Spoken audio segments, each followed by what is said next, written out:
तो जैसे आपने देखा था 2022 का जो हमारा एग्जाम था, वो अच्छा मतलब 21 तक क्या आता था, एक नॉर्मल पैटर्न आता था। 21 में कोई इन्फॉर्मेशन नहीं थी, कुछ नहीं थी, अचानक से बच्चे को शॉक दिया गया इसकी बहुत सारे स्टेटमेंट बेस्ड क्वेश्चन असर्शन, मतलब लेंथी बना दिया गया पेपर। किसी को कोई आइडिया था? किसी ने प्रेडिक्ट किया था कि असर्शन रीजन वाले क्वेश्चन आएंगे? नहीं किया था ना। फिर 22 में असर्शन रीजन बेस्ड आया, तो 23 वाले बच्चों ने, आप लोगों को 23 में जिसने प्रिपेयर किया उसको पता है उन लोगों ने क्या किया था, बहुत सारे assertion reason statement based questions practice करने शुरू कर दिए। पेपर्स भी हम लोग आप लोगों को सी बेस बना के देने शुरू कर दिए थे। किया था नहीं किया था? तो हम लोग लास्ट पैटर्न के बेसिस पे जनरली वर्क करते हैं कि लास्ट ईयर कैसा आया था और इस बार कैसा आता है। लेकिन एनटीए लास्ट ईयर कैसा आया था वो नेक्स्ट ईयर सेम ही पैटर्न फॉलो करेगा या फिर कुछ नया बना के देगा, वो ऐसा नहीं करता है। तो मेन चीज आप सब लोगों को अपने माइंड में एक रखनी है, क्या कि मुझे ये नहीं सोचना है क्वेश्चन किस लेवल के आएंगे। क्वेश्चन सिंपल वन वर्ड आएंगे, स्टेटमेंट आएंगे, असर्शन रीजन आएंगे। मेरा फोकस सिर्फ इतना होना चाहिए कि एनटीए ने जो सिलेबस मुझे दिया है बना के, मुझे उस सिलेबस को बहुत अच्छे से पढ़ना है। फिर चाहे वहां से असर्शन रीजन वाले क्वेश्चन दे दे, वो लेंथी वाले क्वेश्चन दे दे, शॉर्ट वाले क्वेश्चन दे दे, मतलब अब आपको अपने आप को हर तरीके से प्रिपेयर करना है, पेपर कैसा भी आ जाए। समझ रहे हो मैं क्या बोलना चाह रही हूँ आप लोगों को? मतलब पेपर बहुत इजी आएगा या पेपर बहुत ज्यादा डिफिकल्ट आएगा, सेशन रीजन है, कुछ प्रेडिक्शन नहीं कर सकते, कुछ भी नहीं। तो इसका मतलब हमें अपने आप को सुपर एक्टिव बनाना पड़ेगा, नहीं कि कुछ भी हो जाए, हम लोग हर तरीके से एग्जाम में क्वेश्चंस करके आए। तो सबसे पहली चीज आप लोगों को ये पीडीएफ डाउनलोड कर लेनी है, ठीक है। फिर पीडीएफ डाउनलोड आप लोग कर लेंगे अपनी एनसीईआरटी। देखो एनसीईआरटी यहाँ पे जिसके पास नई एनसीईआरटी है ना, पुरानी एनसीईआरटी खरीद लो, क्योंकि इन्होंने कुछ टॉपिक्स पुरानी एनसीईआरटी के हैं जो नई एनसीईआरटी में नहीं दिए हुए हैं, एंड कुछ टॉपिक जो दोनों एनसीईआरटी में नहीं है वो भी है। तो बेटर है पुरानी एनसीईआरटी हर किसी के पास होनी चाहिए, जिसके पास नहीं है वो पुरानी एनसीईआरटी ले लेना। मैम जिसके पास पुरानी है तो नई भी खरीदनी है? नहीं नहीं, जिसके पास नई नहीं है उसको लेने की जरूरत नहीं है, क्योंकि नई में कुछ नया ऐड नहीं हुआ है, नया ऐड नहीं है, सिर्फ डिलीटेड है। Okay ma'am. ठीक है, जहां पे नहीं समझ में आएगा बता देना। मैम नर्सिंग एंड के एग्जाम में सिलेबस भी चेंज अभी जो है उसके बारे में कोई इन्फॉर्मेशन नहीं है बेटा, क्योंकि वो भी एग्जैक्टली एनसीईआरटी बेस्ड ही होता है, तो मोस्ट प्रोबेबली वो भी। अब आप खुद देखो ना, आप लोग बायो का सिलेबस करोगे, डिलीटेड में हम चैप्टर की बात करें, ट्रांसपोर्ट इन प्लांट, डाइजेशन वाला, स्ट्रेटरीज एंड एनवायरमेंटल इश्यूज, ये 4 चैप्टर है जो कंप्लीटली डिलीट हुआ। तो आउट ऑफ द 38 अगर आप 4 चैप्टर छोड़ दो बिल्कुल, तो आप नीट के लिए प्रिपेयर कर रहे हो, तो साथ साथ नर्सिंग पैरामेडिकल आपका जो एग्जाम्स हैं इनके लिए भी आपका प्रिपेयर हो ही जाएगा। इनसे 4 चैप्टर से मुश्किल से कितने क्वेश्चन आ जाएंगे? 4 क्वेश्चन, 4 भी नहीं आएंगे, है ना, क्योंकि टोटल 30 क्वेश्चन आते हैं नर्सिंग और पैरामेडिकल में, और 38 चैप्टर है, सारे चैप्टर से तो एक एक क्वेश्चन आता भी नहीं। यस है ना, तो इतनी टेंशन मत लेना कि नहीं मुझे नर्सिंग, एम्स नर्सिंग के लिए करना है, उसके लिए तो मुझे सारा सिलेबस पढ़ना पड़ेगा। सिलेबस एक फॉलो करो, नीट वाला, उसको इतने अच्छे से करो कि उसी से आपका सीयूईटी भी अच्छा हो जाए, उसी से आपका एम्स नर्सिंग पैरामेडिकल वाला ये भी अच्छा हो जाए।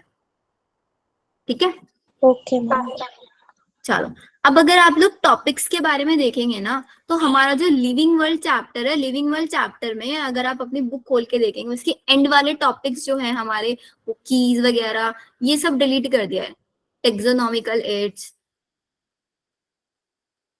Yes ma'am. एनसीईआरटी खोल के चेक करना, वो वाला पार्ट वहां से डिलीट हुआ है, तो इसका मतलब वो वाला पार्ट आपको अब नहीं पढ़ना है। तो जब आप एनसीईआरटी रीड करने, मतलब एनसीईआरटी खोलना चाहो खोल लो साइड बाय साइड, जो टॉपिक्स बता रही हूँ उसको कट करते चले जाओ। तो जब आप एनसीईआरटी रीड करोगे, जहां तक सिलेबस में है सिर्फ वहीं तक रीड करोगे, उसके आगे एनसीईआरटी रीड नहीं करोगे। ये 101% है कि टेक्सोनॉमिकल एड से क्वेश्चन नहीं आएगा। सेकेंड, जो हमारा plant kingdom chapter, sorry biology के क्लासिफिकेशन चैप्टर है, उसमें सारी चीजें ऑलमोस्ट सेम है, मोनेरा, प्रोटिस्टा, फंजाई, और उसके ग्रुप्स भी है, लाइकन, वायरस, उसमें एज इट इज है। आपका प्लांट किंगडम चैप्टर में जो हम वो सिस्टम्स ऑफ क्लासिफिकेशन पढ़ते हैं, नेचुरल आर्टिफिशियल वाला पार्ट, है ना, उसको इन्होंने डिलीट किया है। तो एनसीईआरटी ने टॉपिक्स मेंशन किया है, तो यहाँ पे आप देख सकते हो, जैसे कि इन्होंने जिम्नोस्पर्म को लिखा है कि जिम्नोस्पर्म के आगे क्या है, 3 से 5 उनके फीचर्स करने हैं, distinguishing feature, and at least 2 example of each category. तो इसका मतलब अब तक हम जिम्नोस्पर्म में सिर्फ क्या पढ़ते थे, थोड़ा सा बेसिक कर लेते थे, है ना, जिम्नोस्पर्म को ज्यादा डिटेल में। तो अब हम यहाँ पे क्या करेंगे, जिम्नोस्पर्म की छोटे 1-2 क्लासेस भी कर लेंगे, उनके एग्जाम्पल्स भी कर लेंगे। इन्होंने एंजियोस्पर्म यहाँ से कट कर दिया है, अल्टरनेशन ऑफ जनरेशन कट कर दिया है।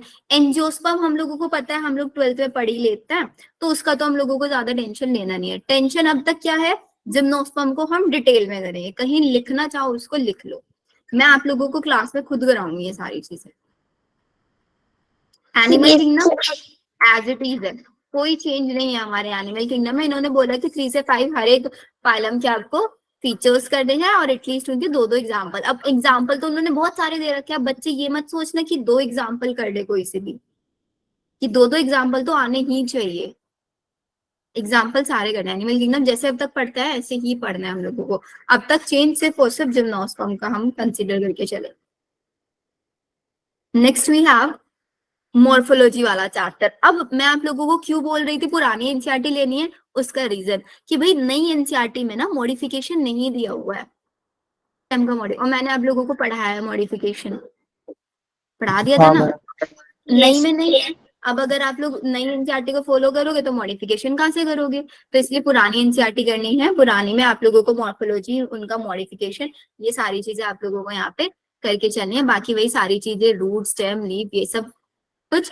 एंड इसके बाद आपका एक एनाटॉमी वाले चैप्टर में बता सेकेंडरी ग्रोथ वाला पार्ट, जिसमें आप लोगों को याद होगा मैंने आप लोगों को कैम्बियम रिंग, है ना, cork cambium, vascular cambium, heartwood, sapwood, ये सारी चीजें पढ़ाई थी। बार्क वगैरह क्या होता है, पेरिडम, ये सब, वो सब छोड़ देना है, वो कुछ नहीं करना है, ठीक है। लेकिन इन्होंने यहाँ पे एड ऑन कर दिया है हमारे पास क्या, कि भाई जब हम लोग रूट स्टेम लीफ इन सबको पढ़ेंगे, to be dealt along with the relevant practicals of the practical syllabus. इसका मतलब जो आपके 11th क्लास में प्रैक्टिकल्स हुए थे, उन प्रैक्टिकल, अब इसमें आप लोगों को कुछ एक्स्ट्रा मत करने बैठ जाना, मैं आप लोगों के लिए खुद से क्या करूंगी, 11th क्लास में जितने भी प्रैक्टिकल्स होते हैं उन प्रैक्टिकल्स का पूरा डेटा का समरी बना के उसमें जितनी एक्स्ट्रा चीजें हैं वो सारी आप लोगों को क्लास में मैं करा दूंगी, ठीक है। फिर इन्होंने एक फैमिली ऐड कर दी है एक्स्ट्रा यहाँ पे। ये फैमिलीज हम लोगों को पढ़नी है, मालवेसी, क्रूसीफेरेसी, लेग्यूमिनेसी, कंपोस्टी, ग्रामी। अब हम यहाँ पे लेग्यूमिनेसी पढ़ते थे, फैमिली कौन कौन सी फैमिली पढ़ते थे, फेबेसी, लेग्यूमिनेसी और सोलेनेसी।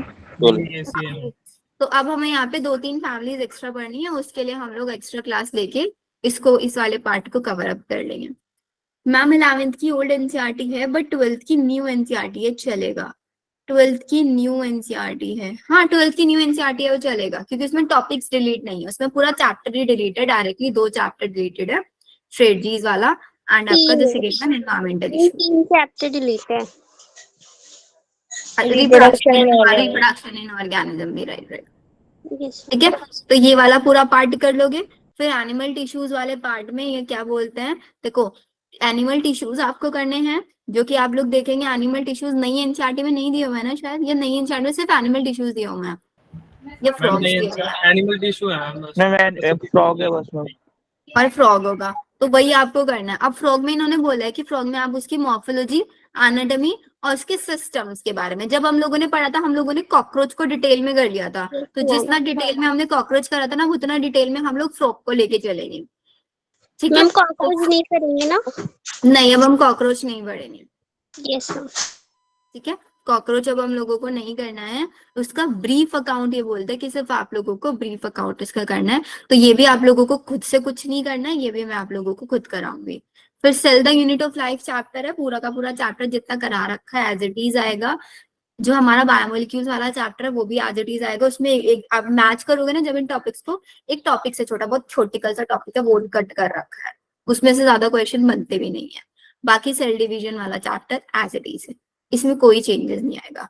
प्लांट फिजियोलॉजी में आपके 2 चैप्टर मैम कटे हैं। बायो मॉलिक्यूल है, इसमें से वो लिविंग स्टेट वाला पार्ट कटा है क्या? हाँ, वो लिविंग स्टेट वाला पार्ट कटा है और उसमें से इतना क्वेश्चन आता है, उसमें वो मैम इक्विलिब्रियम सही है वगैरह मैम, वाला वो बहुत बोरिंग पार्ट है मैम पूरे चैप्टर। इक्विलिब्रियम में रहता है, ये रहता है, ऐसे ऐसे दे रखा है इन्होंने। अब नेक्स्ट आता है transport in plant and mineral nutrition, दोनों एकदम कटा है चैप्टर, नहीं पढ़ना है। मैम एनाटॉमी वाला पूजा, एनाटॉमी वाले चैप्टर में ना आपको देखो सारी चीजें करनी ही है, सिर्फ उसमें वो सेकेंडरी ग्रोथ वाला जो पार्ट है ना वो आपको छोड़ देना है एंड में, secondary growth, bark, cork cambium वगैरह ये सब हेडिंग डाला हुआ है अलग से, सेकेंडरी ग्रोथ पूरा का पूरा हटा देना, ठीक है। मैम जो हमारे 11th में सिलेबस था जिसमें उसमें चैप्टर जो कटे थे हमारे वो पूरा ही कट गए हैं चैप्टर। दोबारा बोलो, 11th में जो सिलेबस था। मैम जो 11th में जो हम लोग सिलेबस करके आए थे सीबीएसई के लिए उसमें जो चैप्टर डिलीट थे वो पूरा ही डिलीट है ना चैप्टर। हाँ तो वो पूरा सब जैसे ट्रांसपोर्ट हाँ, इन वो पूरे प्लांट delete। न्यूट्रिशन सारे डिलीट है, नहीं आएगा इसमें से क्वेश्चन। मैम जैसे पहले ना डिलीट है ना, कौन सा? डाइजेशन। डाइजेशन में डिलीट है, लेकिन हम लोगों ने पढ़ लिया वो, और पढ़ना वो काम ही आएगा हम लोगों को। फिर फोटोसिंथेसिस वाला पूरा का पूरा चैप्टर ये भी हम लोगों को करना ही है।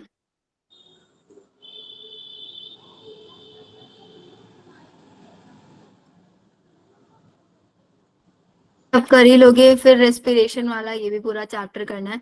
प्लांट ग्रोथ एंड डेवलपमेंट में लास्ट वाला टॉपिक याद हो आपको, photo periodism, short day plant, long day plant पढ़ाया था, सब हटा दिया वो। Yes ma'am. वर्टिकलाइजेशन, ठीक है। अब उस वाले पार्ट को नहीं पढ़ना है, एक दिन बैठ के ऐसा कर लेना, कट वाले पार्ट को कट ही कर देना, या फिर जो मैं भी बता रही हूँ भी साथ साथ कट करते चलो, ठीक है। फिर ह्यूमन फिजियो में आओगे, ह्यूमन फिजियो में बोलता है फर्स्ट चैप्टर तो कट है, और जो रेस्पिरेटरी ऑर्गन्स एनिमल मतलब स्पंजी, सिलेंट्रेटा, अलग अलग फाइलम्स में कौन कौन से ऑर्गन होता है उसको बोलते हैं रिकॉल करना है, सिर्फ डिटेल में नहीं पढ़ना है, बाकी एज इट इज करना है सारी चीजें, ठीक है। बॉडी फ्लड एंड सर्कुलेशन भी ऑलमोस्ट सेम है, इसमें भी कुछ ज्यादा डिफरेंस नहीं है। एक्सक्रीटरी प्रोडक्ट वाला भी ऑलमोस्ट वही है, लोकोमोशन वाला भी यही है, बस इसमें ना थोड़ा सा हम लोग ये myasthenia gravis, tetany, muscular dystrophy इनको थोड़ा डिटेल में करेंगे, क्योंकि इन्होंने ना एंड में लिख के दिया हुआ है कि ह्यूमन फिजियो में जितना भी डिसीज एंड डिसऑर्डर्स है उनको आपको ब्रीफ में करना है। अब तक हम क्या करते थे, नाम पढ़ा, उसके बारे में सिर्फ एक डेफिनेशन कि ये होता क्या है, यही करते थे ना, यस मैम।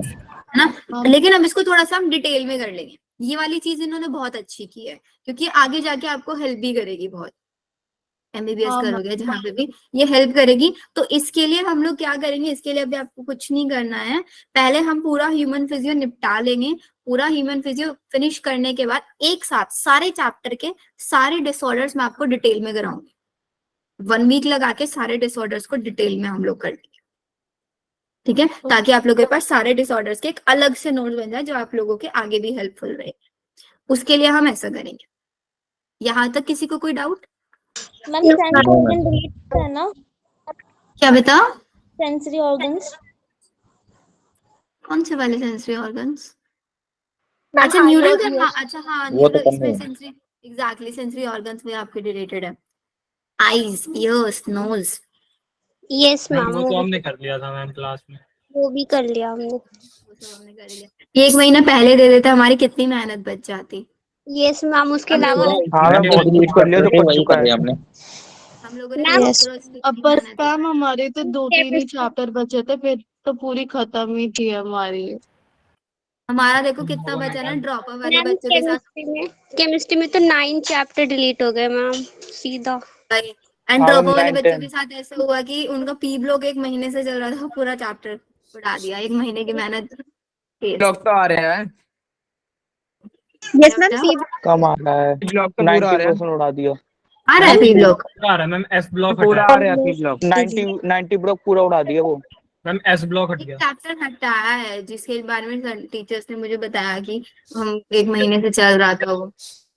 मैम हाँ सी ब्लॉक मैम ही है, जो सी ब्लॉक नहीं टॉपिक आ रहा। करा रहे मैम थे वो पी ब्लॉक डिलीट में हो पूरा गए। नहीं हटा है, उसका पार्ट हटा है ना पी ब्लॉक। 70-80% हट गया है।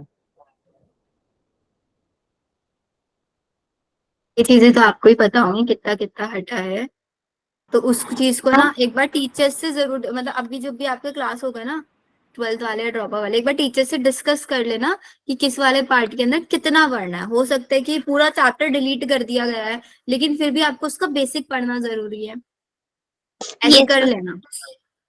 ठीक है। मैम हम्म। मैम ये सिर्फ नीट के लिए डिलीटेड है चैप्टर या बाकी एंट्रेंस एग्जाम में भी डिलीटेड अभी है? प्रिया अभी अनाउंस सिर्फ नीट के लिए हुआ है, लेकिन बाकी एंट्रेंस एग्जाम में भी अफेक्ट करेगा, ओके मैम। क्योंकि एनसीईआरटी शॉर्टन हुआ था और नीट तो सबसे बड़ा एग्जाम है जो एनसीईआरटी के ऊपर बेस्ड होता है। जब उसने ही डिलीट कर दिया तो भैया सीयूटी और बाकी एंट्रेंस एग्जाम ये क्या ही करेंगे, इनको भी करना ही पड़ेगा। मैम लेकिन डिलीट किया है तो मैम इस बार पेपर बहुत टफ बनाएंगे शायद, क्योंकि हो मैम सकता है, तो अब कम सिलेबस है इसलिए। हाँ, अब उस चीज को हमें ये लेके चलना है कि भाई वो टफ क्या ही बना लेंगे, आउट ऑफ एनसीईआरटी तो देने से रहे। तो उन्होंने जो टॉपिक यहाँ पे मेंशन करके दिए है ना, कि भाई इन्होंने लिखा हुआ है केमिकल कोऑर्डिनेशन मेरे को हाइपोथैलेमस पिट्यूटरी पीने लिए पढ़ना है, तो मैं इनको इतने अच्छे से कर लूंगी, मतलब अपने लेवल तक, ये नहीं बहुत डिटेल लेवल करके चलेंगे, अपने लेवल तक इतना अच्छे से कर लूंगी, वो कैसा भी क्वेश्चन दे दे हम लोग सॉल्व करके आए, हम ऐसा करके चलेंगे। Yes ma'am. ठीक है सुल्ताना, प्रैक्टिकल्स वाले पार्ट से जितना आएगा आप लोग एक्स्ट्रा में मत करने लग जाना, मैं सारा खुद करा दूंगी आप लोगों को क्लास में। प्रैक्टिकल वाला वो सब मॉर्फोलॉजी के अंदर है, उससे अलावा कुछ नहीं है यहाँ मैम पे। सिर्फ लोकोमोशन में भी ये है। ये सिर्फ डिसीजन एंड डिसऑर्डर है। लोकोमोशन में क्या है? हाँ, लोकोमोशन में प्रैक्टिकल भी में है, लेकिन इसमें इतना ज्यादा क्वेश्चन बनते नहीं है प्रैक्टिकल से। मैम बन जाते हैं। मैम केमिकल्स वगैरह के नाम दे देंगे और क्या? मायोसिन, एक्टिन, इन सब के नाम देंगे, वही हम पूरा प्रैक्टिकल्स डिस्कस करेंगे क्लास में। तो ये तो देखो हमारा पूरा मैम बस ये 11th दो वाला टॉपिक part है हो गया। प्रैक्टिकल में, बायो में। अब ये सारा हो गया है हमारा, तो 11th में तो कोई डाउट नहीं है ना अब आप लोगों को? No ma'am. No ma'am. अब 12th में देखो ज्यादा कंफ्यूजन हम लोगों को नहीं आने का है, क्योंकि 12th में ना ज्यादा टॉपिक्स डिलीट नहीं हुआ है। वही रिप्रोडक्शन इन ऑर्गेनिज्म चैप्टर में तो कुछ होता ही नहीं था। ठीक है, तो ये तो हमें बाकी सारे करने ही हैं। और जितना हो रहा था आपका, देखो इन्होंने ना लिख के भी दिया हुआ है कि अगर आपको प्लेसेंटा फॉर्मेशन पढ़ना है, क्योंकि प्लेसेंटा फॉर्मेशन बहुत वास्ट टॉपिक है, बहुत ज्यादा, अगर आप इसको एक्सट्रीम लेवल तक पढ़ने की कोशिश करें। लेकिन इन्होंने बोल दिया कि आपको सिर्फ एलिमेंट्री आइडिया होना चाहिए, पार्चुरेशन का भी सिर्फ एलिमेंट्री आइडिया होना चाहिए, लैक्टेशन एलिमेंट्री, क्योंकि प्रोसेस बहुत ज्यादा डिटेल्ड है। अब आप एक चीज और नोटिस करेंगे कि जनरली जो टीचर्स है ना, अब क्या करना शुरू कर देंगे, प्लेसेंटा बहुत ही ज्यादा डिटेल में कराना शुरू कर देंगे, बहुत सारे टॉपिक्स को डिटेल्ड। एंड एक अलग से चीज चलेगी कि इस बार का पेपर बहुत ज्यादा डिफिकल्ट आने वाला है, पेपर आउट ऑफ एनसीईआरटी जाएगा, ये जाएगा। कुछ मत सोचना फालतू का, बिल्कुल भी अपने आप को डिस्ट्रैक्ट मत करना इन सारी चीजों में कि डिफिकल्ट बन जाएगा या फिर हमें बहुत आउट ऑफ एनसीईआरटी पढ़ना का, हम बहुत मोटी मोटी बुक्स उठा उठा के बैठ के पढ़ रहे हैं, नहीं करेंगे हम लोगों को वाली चीजें। या फिर हम इतना कर सकते हैं सिर्फ कि हम अब तक क्या करते थे ना, एमडीजी बुक के पुराने वाले क्वेश्चन छोड़ देते थे 2005 से पहले वाले। अब उन क्वेश्चंस को, लेकिन जो टॉपिक है यहाँ पे, टॉपिक से एमटीजी में जो क्वेश्चन है पुराने हो चाहे वो कितने, उनको करना शुरू कर देंगे। उनको करने का मतलब और ये नहीं रहेगा हमारा कि हम उनको डिटेल में जा रहे हैं, सिर्फ 2-2 3-3 बार पढ़ लेंगे कि हाँ ये क्वेश्चन है, इसका याद है, इस टाइप से। और ज्यादा टाइम नहीं लगेगा उसमें हम लोगों को। Yes ma'am. मतलब सेफ साइड रहेंगे हम लोग, ये नहीं कि एग्जाम बिल्कुल ही ऐसा आ गया, और आएगा भी तो पीवाईक्यू से इतने आ सकता है, इतना हम एक्स्ट्रा करके चलेंगे, इससे ज्यादा एक्स्ट्रा हम नहीं करेंगे। क्योंकि हमारा फोकस ये है कि पहले हम लोग मेजोरिटी वाला पार्ट कर ले, उस जब हमारा मेजोरिटी 100% हो जाए और मुझे इतना कॉन्फिडेंस आ जाए कि इस वाले पार्ट से मेरा 100% स्कोर बन जाएगा, तब मैं इसके बाहर जाऊंगी, नहीं तो इससे पहले हम बाहर नहीं जाएंगे इसके।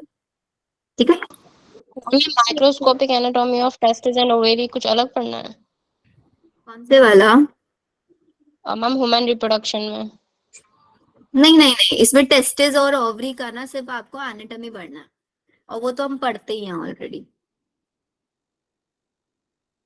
पढ़ता है ना, सेमिनिफेरस ट्यूब्यूल्स, यस मैम। स्पर्मेटोगोनियासिस, वो एनाटॉमी के अंदर ही आते हैं।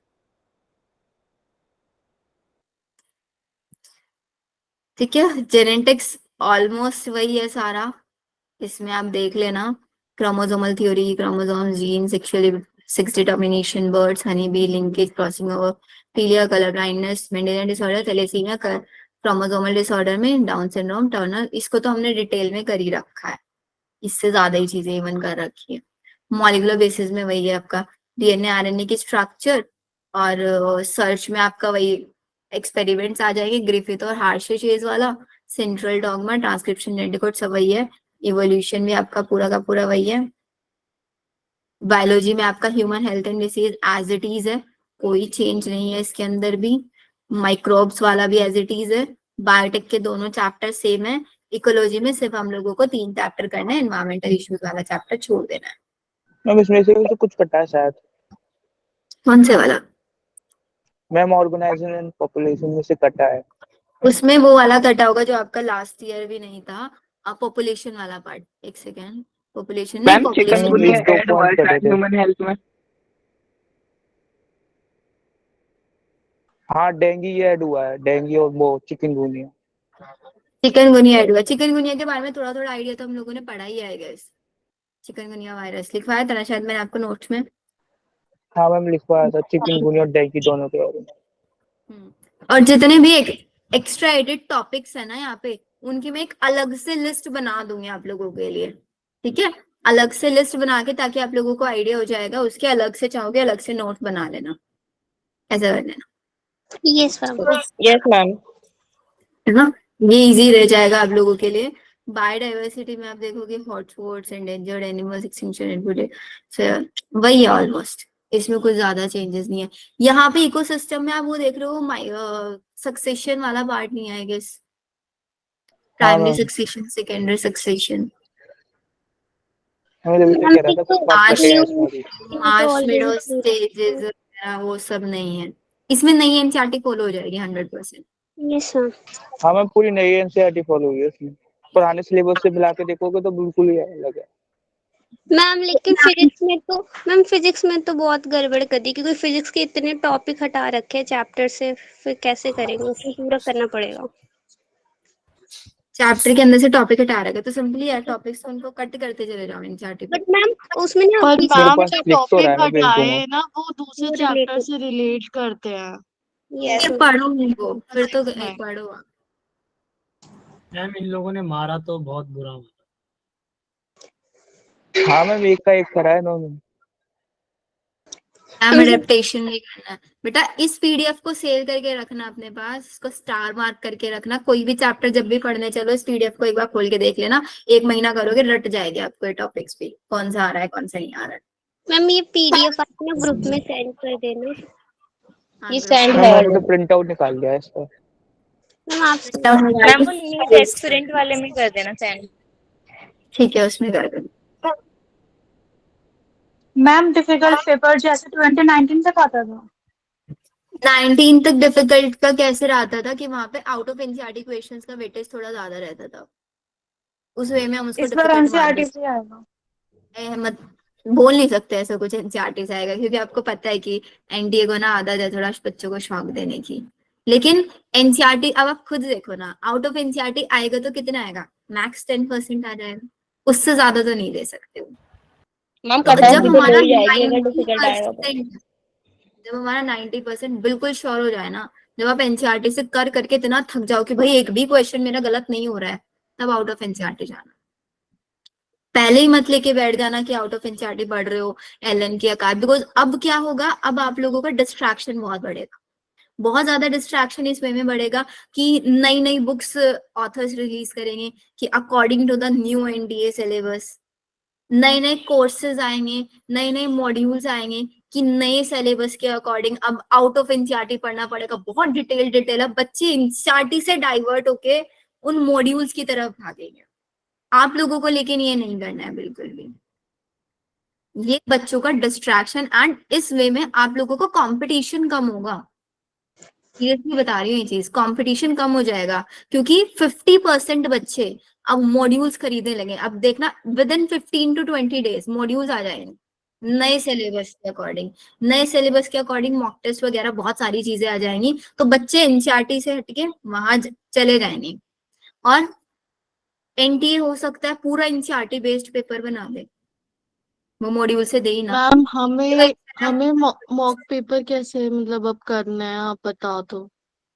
उसके लिए मैं आप लोगों को सोच रही हूँ कुछ करने का, कि पेपर्स बना के या कुछ भी करके मैं प्रोवाइड कराऊंगी। अभी सिर्फ इतना फोकस रखो कि हमें अपना सिलेबस, एक सेकंड रुकना, मैं चार्जिंग ऑन कर लूं, just a second.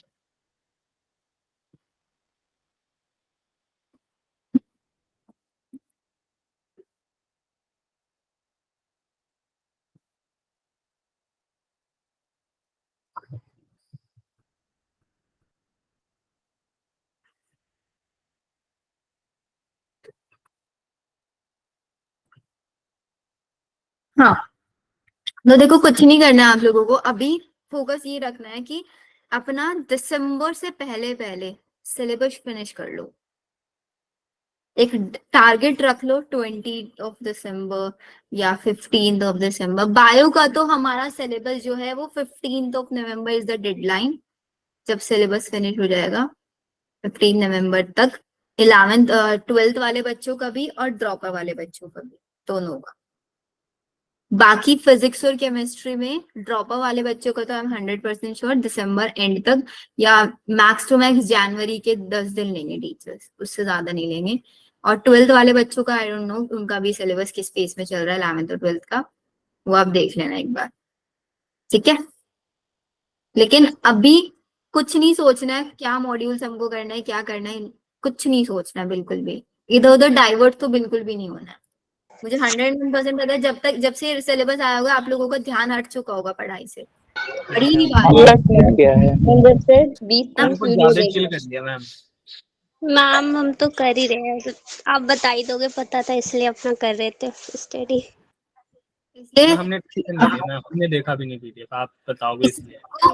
Golden opportunity समझ के कर लेना कि भाई मुझे बाकी बच्चों से अलग रहना है, बाकी बच्चे अब डाइवर्ट होंगे, मुझे डाइवर्ट नहीं होना है। इसको ऐसे समझो ना कि होता है ना सामने से आपको कोई डिस्ट्रैक्ट करने की कोशिश कर रहा है। एनटी आपको अभी यार एनटी भाई ये सिलेबस इन्होंने आज रिलीज किया, ये 2 महीने पहले भी कर सकते थे, लेकिन इन्होंने नहीं किया। मैम क्योंकि इतने दिन से बच्चे तो अपना पढ़ ही रहे होंगे ना, तो फिर वो हाँ तो बच्चे अपने पढ़ रहे थे, बहुत सारे बच्चे ऐसे हैं जिनका सिलेबस ऑलमोस्ट हो चुका होगा। मैम वो यस सो रहे थे मैम, आप वो थोड़े दिन पहले उठे थे ना, इसलिए मैम अभी तक। मैम जिसका सिलेबस हो गया अगर ये टॉपिक को वो दोबारा रिवाइज करेगा तो और अच्छे से उसका क्लियर हो जाएगा फिर क्वेश्चन तो इसलिए ना ये एक उनका एक होता है ना ट्रैप बनाता है, तो उस टाइप से इन्होंने ये किया है। सिर्फ हमें ये ध्यान रखना है, हमें अपना एनसीईआरटी फोकस बना के रखना है। ये जोया ने लिखा, ma'am while I was reading human health and disease I face problem understanding cancer detection like please explain this like. ठीक है जोया, मैं इसको एक्सप्लेन कर दूंगी, डोंट वरी। अभी मुझे पता है ड्रॉपर वाले बच्चों का, आप ड्रॉपर से हो ना जोया, आपका ये चैप्टर रह रहा है कराना, क्योंकि इसको मैंने अभी मैम कंसीडर मुझे करके भी चला एक था। डाउट पूछना था। बताओ दीपक। मैम जो एस फेज होता है मैम सेल डिवीजन का, उसमें सेंट्रल डबल होते हैं सेंट्रोजोम सेंट्रॉइड। मैम पर एस फेज में नीट 2023 में क्वेश्चन आया था मैम स्टेटमेंट बेस्ड, उसमें था कि सेंट्रोम डबल होते हैं और वो ट्रू थी स्टेटमेंट। सेंट्रियोल, देखो 2 चीजें होती है ना, परपेंडिकुलरली एक होता है ये हमारे पास, एक ये सिंगल स्ट्रक्चर होती है। दोनों में डिफरेंस क्या है? मैम ये जो पहला वाला है ये सेंट्रोजोम है, दूसरा वाला सेंट्रियोइड है। Centrosome, this is centriole. तो हमारे पास डबल कौन सा होगा इसमें से? स्पाइनल फाइबर्स कौन प्रोड्यूस करेगा? सेंट्रियोल करेगा, सेंट्रोसोम करेगा? मैम सेंट्रोजोम करेगा। तो डबल कौन सा होना चाहिए फिर? सेंट्रोजोम। सेंट्रोजोम होगा या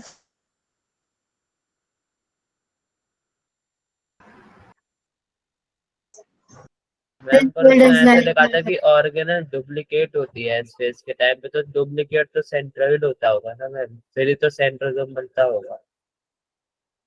डुप्लीकेट सेंट्रोल होता है या फिर सेंट्रियोल? देखो ना सिंपली है ये चीज कि हमारे पास इस सिंगल स्ट्रक्चर को हम सेंट्रियोल बोलते हैं, और सेंट्रियोल इज अ माइक्रोट्यूब्यूल ना, ये एक माइक्रोट्यूब्यूल है। हमारे पास जब हम सेल डिवीजन कराते हैं तो सेल डिवीजन के टाइम पे हमारे पास सेंट्रियोल का कोई काम नहीं है।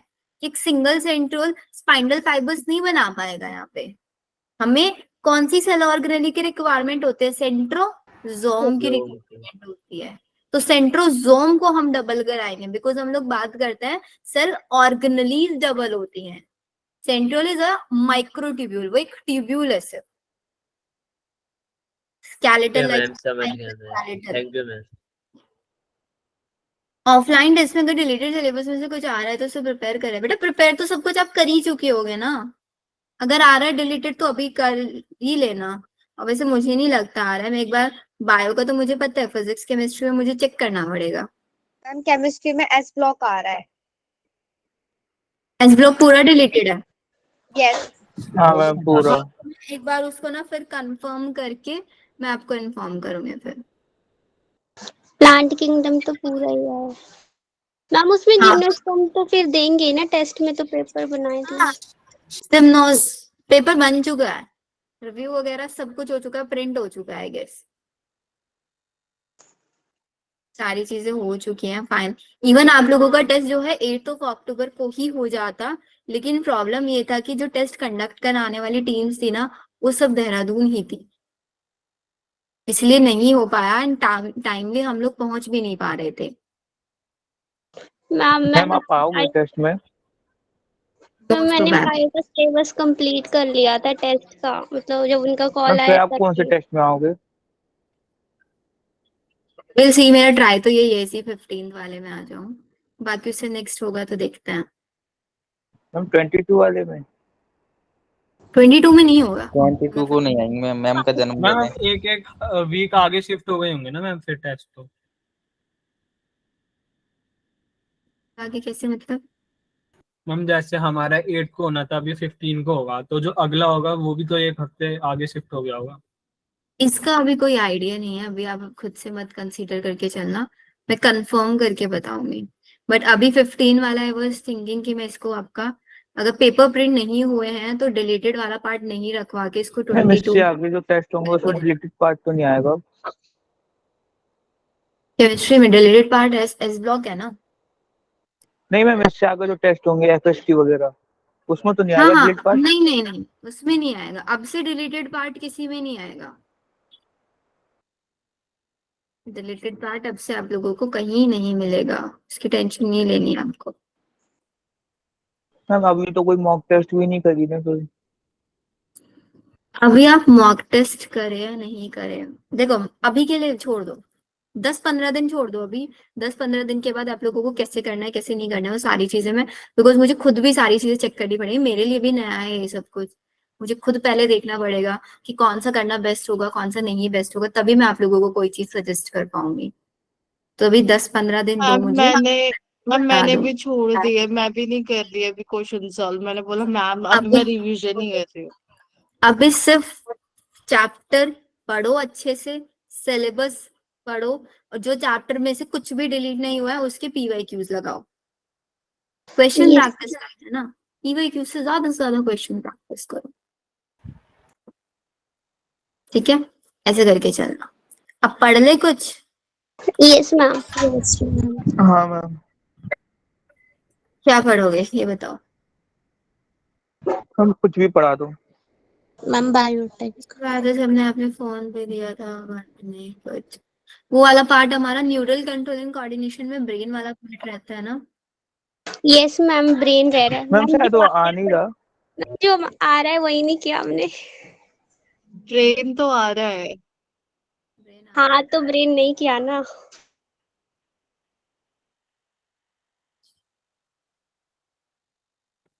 देखो neural control coordination, neuron, nervous system in human, central nervous system. Human brain कहाँ आ रहा है? ह्यूमन ब्रेन तो अलग से टॉपिक है। मैम वो तो वो नहीं आ रहा ना ह्यूमन ब्रेन। मैम हटा लेकिन दिया वो है। तो सिलेबस में था 11th के। ब्रेन वाला टॉपिक मैम ब्रेन हटा दिया उससे मैम। कोई मतलब नहीं है। मैम ब्रेन हटा मैम बचाए क्या ma'am neural control coordination? Ma'am जब तो मैंने कहा हमें ब्रेन तो उठा ही दिया है। नर्व्स की स्ट्रक्चर और वो जो मैकेनिज्म था पूरा, जो मैंने आपको पढ़ाया था, साइनेप्टिक क्लेफ्ट वगैरह, ये वाली चीजें, पेरिफेरल वीएनएस, यस विवेक। मैम ब्रेन हट गया पूरा, मैम ब्रेन नहीं आएगा। हाँ टॉपिक नहीं दिया हुआ इन्होंने, एक बार मैं एनसीईआरटी बुक लेके आती हूँ अपनी, एंड टॉपिक से एक बार मैच कर लेते हैं। मैंने तो सोचा था ब्रेन बढ़ाऊंगी आप लोगों को। मैम ब्रेन तो था ही, मतलब हमने तो दिया था 11th में पेपर, मतलब सिलेबस में था। मैम सीबीएसई में जो हाँ। सिलेबस था और जो उसका सिलेबस है उसमें कुछ डिफरेंस आया है, इस वजह से हमारे टीचर्स ने ना तीनों में मैच करके दिखाया था, पुराना सिलेबस, एनसीईआरटी और ये, एक तो अच्छी तरह रट गया है।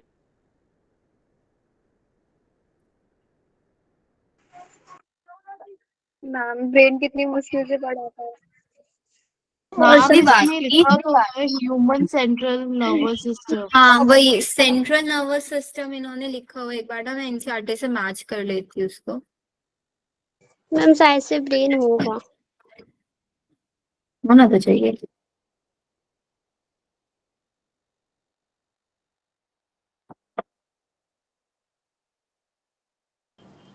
मैम सेंट्रल नर्वस सिस्टम में ही पूरा वो आ जाता है ना, ब्रेन का पार्ट तो। आता तो उसी के अंदर है। देखो पहला टॉपिक है ह्यूमन न्यूरल सिस्टम, तो इन्होंने दिया नर्वस सिस्टम इन ह्यूमन, ठीक है। फिर इन्होंने दिया हुआ है central nervous system, generation and conduction of nerve impulse, transmission of impulse, ऐसे टॉपिक्स नहीं। सेंट्रल नर्वस सिस्टम के अंदर है, हाँ इन्होंने ह्यूमन ब्रेन नहीं है टॉपिक। अगर यहाँ पे ह्यूमन ब्रेन हाँ टॉपिक होता ना तब नहीं होता, तब ब्रेन कट होता। ब्रेन पढ़ना है पूरा। और सेंसरी का तो जनरेशन एंड कंडक्शन नहीं, सेंसरी नहीं पढ़ना। रिफ्लेक्स एक्शन रिफ्लेक्स आर्क वाला पार्ट भी नहीं पढ़ना।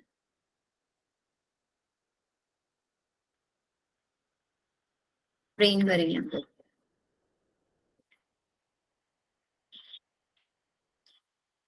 हाँ, समझ में सबको? Okay yes ma'am. मैम। चलो फिर नोटबुक्स निकाल लो अपनी, प्लीज थोड़ी बहुत देर पढ़ लेते हैं, बिल्कुल भी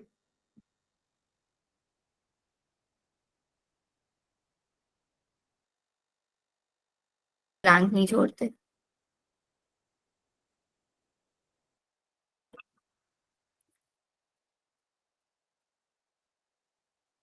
ह्यूमन ब्रेन वाला पार्ट काफी इजी है, यस मैम। Yes ma'am. इतना खास है नहीं।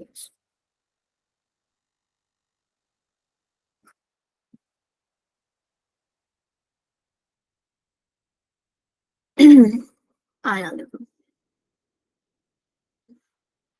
रिकॉर्डिंग एक बार ऑफ करके फिर से चला ले।